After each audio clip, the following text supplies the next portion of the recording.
Hello, my name's Tom Carhill. It's Saturday the 30th of August 2014.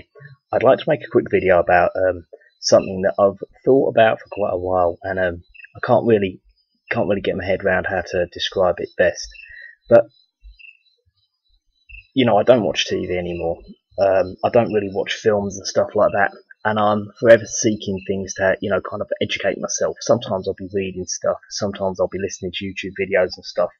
Some of these will be like mainstream, like university professors doing like lectures and stuff, and some of them will be, a diverse plethora of different subject areas, a lot of which would never be put on like the Jewish control media. So they're the only place you can find them is on the internet. Not that they don't mainly control the internet as well. Point was, there's different types of characters that you get, and some of them are disinformation.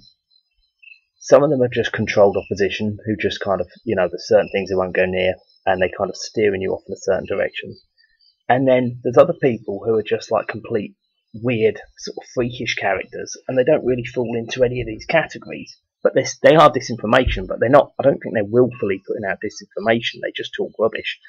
And I've come across quite a few of these people. And I really don't think there's any possible. I don't know. I mean, I really don't think that they'd be getting potentially. I don't think they could be getting paid by anybody to do it, because they're so off the wall that it just doesn't really make any sense. Now, one such person was this guy called Michael Tsarion. Right now, I haven't listened to him for ages, and I will say that he's one of these people. He's a bit like David Icke. Even if you don't agree with anything he says and you think it's all stupid and find it completely ridiculous, he's got this kind of talk, this voice is kind of methodical, and you kind of listen to him and it could actually send you to sleep. So it is actually quite like relaxing listening to him. So I can see that a lot of people get lulled into a kind of like a feeling they quite like listening to him. But the thing is, someone like David Icke, he might come out with some crazy madcap stuff, but at least it's cohesive, even though it doesn't make any sense, if you know what I mean. But with this guy, Michael Tsarion, right, he can literally talk for like 3 hours without making a single point. And he goes, oh yeah, that links in, and that links in. Links into what? You haven't even made one point yet. He doesn't make one point and linking other things into it. He can't do it. So I really, really have always wondered what his game is.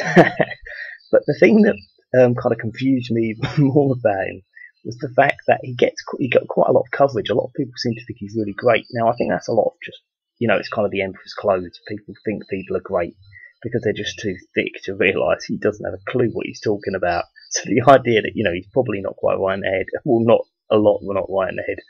And he just keeps going, this links to that and that links to that, and it's like, how does it link? What links to what? You haven't made a single proper point. But the thing is, and this is the bit that confused me more, was someone was telling me that you can actually pay, or you could actually pay, people paying quite good money to go on kind of like, kind of long weekend workshops with him. And the funny thing about, you've obviously got to be a bit of a retard to go on these, like you really have. Or maybe you just like have been, chronic insomniac. Or maybe you just find him absolutely fascinating to just see if you can make him make one point over the whole weekend. I don't know. It's probably more, maybe I'm being a bit uncharitable just saying it must be retards, but I'm presuming they're retards. But someone I know, he said that he knew someone who'd gone to one of these things. It's like a couple. And on top of this, Michael Tsarion just talking rubbish, he started trying to cop off this guy's wife when he was there. So, like, I just find the whole thing extremely confusing. I'm not knocking Michael Tsarion. I think he's got lots of uses. Mainly, he can send you to sleep. He really can, because nothing makes any sense. So, like, especially if you've got an active mind that tries to pay attention to stuff, because nothing he says makes any sense. You're not drawn in. But you can't really pay attention because you think, no, that didn't make any sense. And then he says something else, like 3 minutes later, no, that didn't all come together. None of it ever comes together. And I just wonder what his game is. It really is weird. If he's making, I don't really see how he can be making money just out of that. I don't know, but I'd just be interested to know what you think about it, because I haven't even heard mention of him for years, or maybe a year or 2 years, and I definitely haven't listened to anything he's done. But my name's Tom Carhill. It's Saturday, 30th of August 2014. I'd just like to know what you think. Thanks very much. Bye bye.